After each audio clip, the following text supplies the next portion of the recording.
Hi folks, I hope for those of you who've been watching for a while that intro was a little bit of nostalgia. I used to call myself ThatNikonGuy and this channel, and I've been in the Nikon ecosystem for over a decade. I'm an MPS card carrier, shirt wearing fan. I love my equipment, and outside of YouTube, Nikon is essentially what I shoot all of my stills work on in most cases.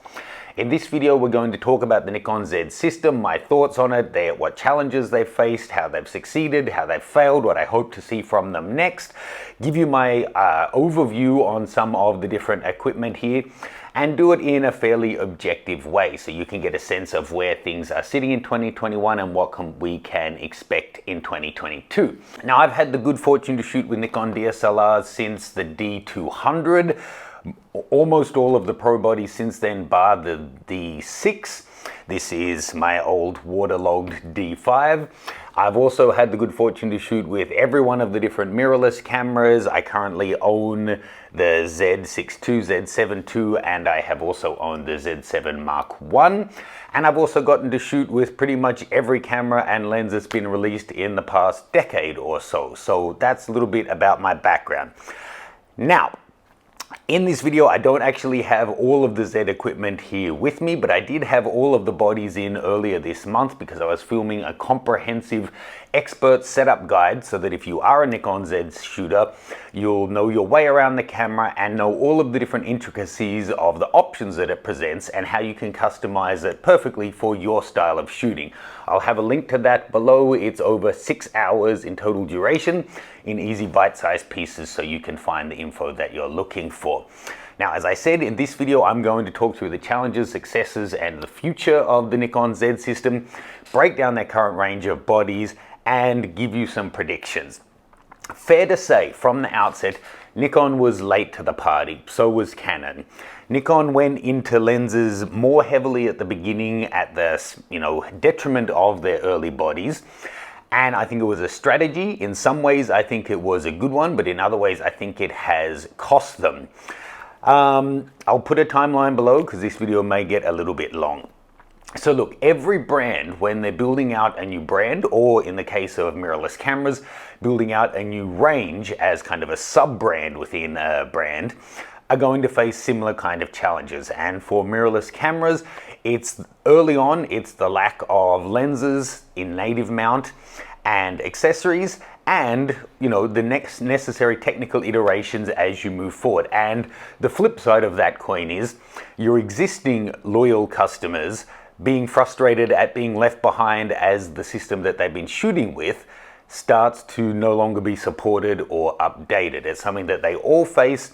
I remember clearly my Sony friends who were shooting with like A99s feeling frustrated when the new E-mount for Alpha was getting to be so popular, and Sony were kind of silent about what was going to happen, and it just kind of got obsoleted.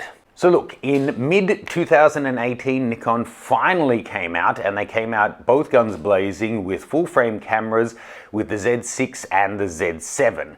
But by that time, Sony already had the A7 III, the A7S II, the A7R III, the A9, the 6300, the 6000, the 5100, and so forth. They had been making NEX cameras since 2010, and their first full frame, the NEX7, came out in 2011. So they were really so far ahead of Canon and Nikon. They have a huge first mover advantage, or at least they did through to probably about 18 months ago when Canon and Nikon really knuckled down and started taking this a bit more seriously.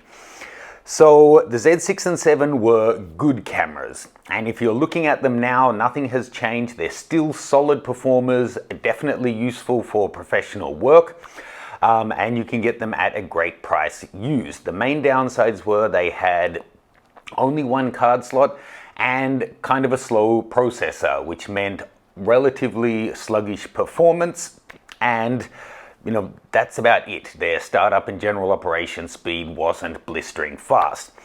About a year later, the Z50 arrived, an APS-C sized sensor camera.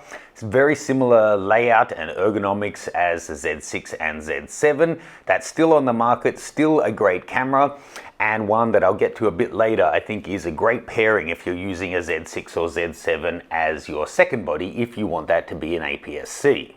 Then in mid-2020, they came out with the Z5, which is an entry-level full-frame camera. It has, lower res displays, but similar build quality and connectivity, that kind of thing, as the other cameras. A little bit smaller and lighter, and a cheaper price point to get into full frame. Then in late 2020, the Z6 Mark II and the Z7 Mark II were both announced. And they basically just were a good refinement over the first generation, now offering dual card slots, XQD and now CF Express Type B, as well as UHS Type 2. They also added a dual processor, the same processor as the last generation, but two of them, which made them a lot speedier, and they also got a better buffer. But it was really the processor that made a big difference in terms of startup time, shooting time, screen refresh rates, all of that kind of thing. All got a lot beefier, and it allows for faster processing for eye autofocus and that kind of thing. So we're seeing more firmware updates available or possible for these than the Generation 1 cameras. They also got a battery life jump thanks to the new ENEL15C battery, but that is backwards compatible, so you can throw that into your older cameras as well. That one allows for USB-C charging. So I think it would be fair to say that after 2 years, the update of the Z6 and Z7 Mark II really brought them to where the cameras probably should have been to begin with, given the market dynamic. Both generations are capable tools that you can create outstanding images, you can say that of any camera on the market. But given how far ahead Sony was at that time, these are now kind of where I think they should have been when they initially launched. But Nikon is the smallest of the big camera companies with limited resources, and you just have to choose which fights you're going to take, which markets you're going to enter, and they have to have a strategy about what they're going to develop first, because they just can't develop all 25 lenses and all 5 bodies at exactly the same time. But as we're going to talk about next, they are getting there. Now in mid-2021, they announced the ZFC, and that's already out. I've done hands-on videos with that guy. It's a retro-styled camera with lots more analog-looking knobs on top. It's actually got a lot of features, despite looking old, that are very modern and set up for vlogging and doing that kind of thing. I would say overall, if you're looking to do, serious work and you want a second camera, the Z50 is probably a better option with the same layout and similar buttons as the Z6 and Z7. It's going to be easier workflow on shoot, but if you're looking for a stylish kind of casual shooter, then the ZFC is a good option. And then a few months later, well, basically all year, rumors of the Z9 were leaking out. It's recently been announced. I've had extensive testing with it. I'll pop a link to my full Z9 playlist above. And that is going to hit the market for sale anytime now. That one's coming in at $5,500. And I can honestly say, I think it's a bargain. I genuinely thought it would be $6,500 to $7,000. Having worked with it so much, I think it is worth $6,500 to $7,000. So at $5,500, I think they're going to see a lot of people who were considering these ones. Now there's really a class-leading camera in the range, just deciding to save up that bit more money and opt for the Z9. Next up, Nikon have developed a total of 23 different native lenses, 2 adapters and 2 teleconverters. And in my opinion, as good as the Z9 is, it's the lenses that are the real star of the show. But before we jump into the lenses, quick shout out to this video's sponsor, KEH Camera. I've been working with KEH Camera and personally buying and selling from them for years now. They're the world's biggest camera store for used equipment with over 60,000 items in stock. And at the moment, their famous 180-day warranty has been extended to a full year for all purchases through to the end of December 2021.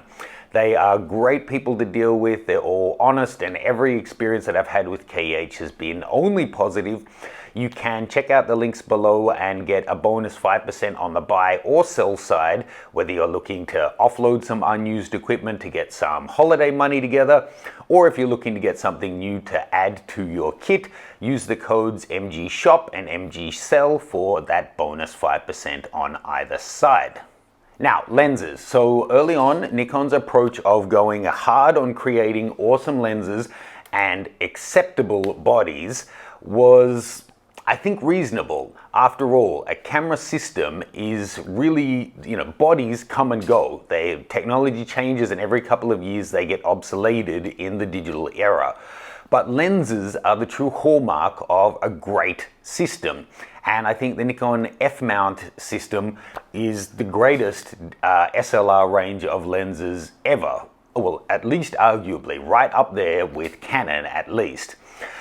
I do think, however, that with many photographers being so focused on camera bodies, that their strategy in a way backfired on them, because some people who were sick of waiting for really cutting edge bodies like the Z7 II or more so the Z9, who had been loyal Nikon shooters, have already upped and left and gone to Sony and some to Canon, some to Fuji, because they were sick of waiting, especially among newer shooters maybe.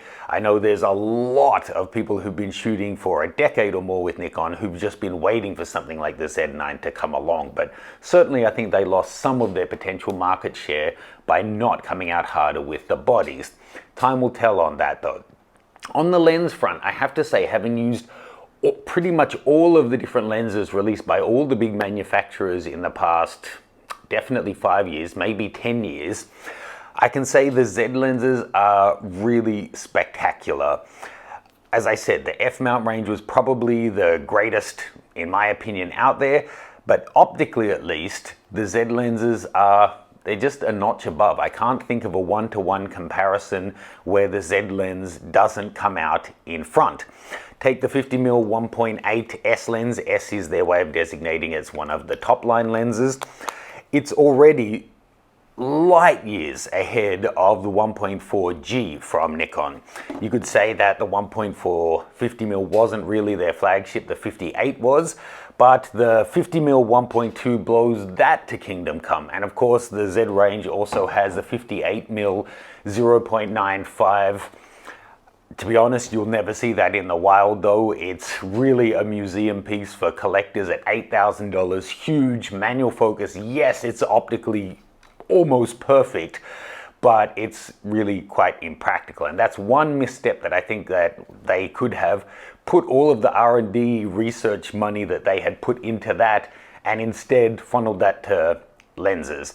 For a really niche number of people, having a halo product like that shows how committed they are to the system.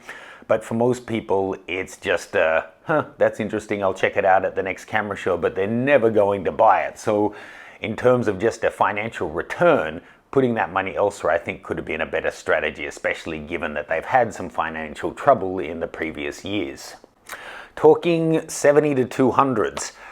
The VR2 and the E variants of F-mount were already excellent lenses, but the new guy, the S lens for Z mount, is astonishing. I genuinely think it's the best 70 to 200 2.8 SLR lens or mirrorless lens that's ever been made from any manufacturer. It's just sublime. If you haven't tried it out, do check that out.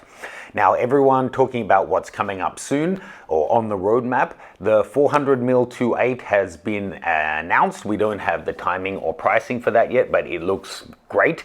And it's got a built-in 1.4 teleconverter that you can turn off or on. So that's really handy if it's paired with the lens. I'm personally not a huge fan of teleconverters, but if it's built in, you have to assume they're going to build it to the same kind of quality specifications. Everyone seems to be super excited for the 85mm S lens that's coming. The current 85 is great, but they're expecting a 1.2 on that guy. I'm sure it's going to be exceptional, but honestly, the little 85-1.8 is already so good, and again, I think better than the 85-1.4 on F-mount. There really are options for people, you know, at each point in the market and what your personal shooting preferences are. And I think that's really the main takeaway of this video. As of late 2021, the Nikon Z system is a really well-rounded, capable system for enthusiasts, amateurs, or professionals. There's everything that 99% of people would want or need. It doesn't have 100 lenses in the system like the F-mount range did, but it's getting there, and there really is things for all different points in the market. If you're someone who wants mirrorless to be lighter weight and more compact, then they have f1.8 primes and f4 zooms. If you want optically the best, then mirrorless for you is about just, it's the future technology, and then you have all of the benefits of that, IBIS, the EVF ability to pull in, ability to adapt old manual lenses, that kind of thing. Then you've got the 1.2 primes and the f2.8 zooms that are truly spectacular and right up there with the best lenses that any manufacturer is making these days. And the kicker that really brings this system to life is the FTC adapter, or now the FTC Mark II adapter. I'm just blown away at how well the F-mount lenses are working now. Using the Z9, I tested a bunch of different Nikkor F-mount lenses, and they performed amazingly well. Like my favorite F-mount lens, the 200mm f2, perform noticeably faster and better using the Z9 than the D6, which it's natively made for.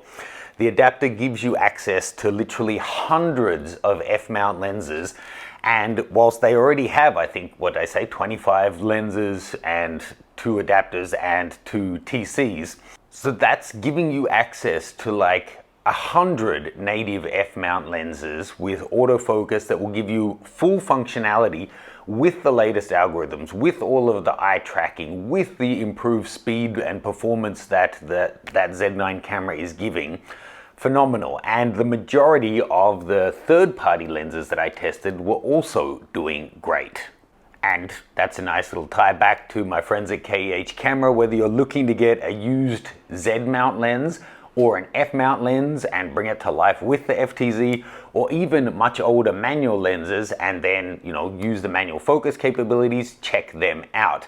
And my setup guide will also show you how to set your camera up for that to make the most of it in whichever shooting situation that you're considering. So that brings us to the future and what I think and what I hope they're going to bring out next. So in terms of cameras, I think everyone is excited and hoping to see the technology from the big camera, the Z9, this isn't it, but the big camera, into the smaller cameras, that trickle-down effect of technology. And in my experience, they do that. They do put the processors and the AF modules and all of that stuff into the lower cameras. But I would say, just to meet our expectations, you are not going to see in, for example, a Z7 III, the same performance as you're getting from the Z9. You just won't. The battery and the voltage and the amount of space they have for all of the circuitry required, it's not going to happen. And why would they make it happen? Within the same generation of products, the flagship is going to perform better than the rest. That's just how it is. Even the D5 and the D850, the D5 was still performing better than the D850, as great as that camera is. Maybe the only DSLR that I truly miss. But maybe by the time there's a Z9 Mark II out and we're looking at a Z7 III or a Z7 IV, then you could see Z9 I performance in the small guy. My 2 cents. I would really like to see whatever that's going to be, the mini Z9 out, or at least announced by middle of 2020, and for a D500 replacement around the same time. So like a Z50 on steroids with the same kind of autofocus performance as the mini Z9 with a new stacked APS-C sensor. But above all else, I have 3 requests for Nikon, or 3 hopes. One, I hope that we're going to see 105 or 135 mil portrait lens, either a 1.4 or 1.2 on the 105 or a 1.8-1.4 on the 135. Really hope that's going to come to the system. Secondly, I really hope you guys are going to bring out an adapter for F-mount lenses that has the autofocus motor in there so people can use their older lenses and get all of this great functionality. I really think even if it were a bit slower and it's not performing as well as the AFS lenses, people will still be thrilled to extend the life of those older lenses. And remember, Nikon, it's much easier, cheaper, and better in the long run to keep a customer than to find a new customer. Those shooters who have all of that old glass are still maybe making up their mind which way they're going to go in terms of system. And I don't think you're shooting yourself in the foot and losing other lens sales. It's the kind of thing that will get people to say, okay, finally, Nikon's still with me, I'm still with them, let me throw in on the new bodies. And over time, as they test out the new lenses, a lot of them are going to realize how much better they are optically and upgrade at some point. But in any case, it's better to keep them in the Nikon community. So get to that. It can't be that complicated. And as I said, even if it was a little slower, I think people are going to really appreciate it and it's going to be warmly welcomed. And second, and this is just wish thinking and I have no control over this, but I really hope their finances are in order or they can get investment to be able to ramp up production in a stable, sustainable, and quality assured way. Waiting lists are for luxury products, in my opinion. Digital products that have a shelf life and are going to obsolete themselves in a couple of years shouldn't have long waiting lists. Lenses, less so, but still, if somebody is really looking for like the 500mm PF and it's got a 6-month waiting list, it is a downer on the system. People should be able to do their research, watch their videos, try out a friend's lens, go to a store and then buy one, or potentially, you know, go on a very short waiting list for one. Keep in mind, guys, for gear that you can't find new anymore, there is a good chance that KH will have it. Keep checking back because their stock changes daily, but I've seen the most esoteric things you can imagine over there. So that's pretty much it. I hope they're able to get the bodies out and the waiting lists cleared and get the new bodies in production, but that all takes money and R&D and, you know, resources. They've moved a lot of their production to Thailand now, and hopefully that's going to facilitate things in a quality way, but also to amp up their production. What about you? I have 2 questions for you. Please leave your thoughts as a comment below. 1, what do you hope they're going to bring out in the next 12 to 18 months? And B, what do you think they will actually bring out in the next 12 to 18 months? If you have any questions for me, also let me know. Do check out my friend's KH camera below. As I said, I'm genuinely a customer on the buy and sell side with them, and I've been only happy with the process. And check out my brand new Expert Z Mirrorless setup guide. Over 6 hours, takes you through all of the different bodies, shows you camera control, how to initially set them up, how to customize them, then a full menu deep dive going through every single option in the cameras so that you can really get in there and dig out what functions are going to work for you and get it set up for specifically how you like to shoot. All of that is below. Hope you found this video fun and informative. This is Matt Granger, that Nikon guy, for mattgranger.com. Ciao. Hey guys, this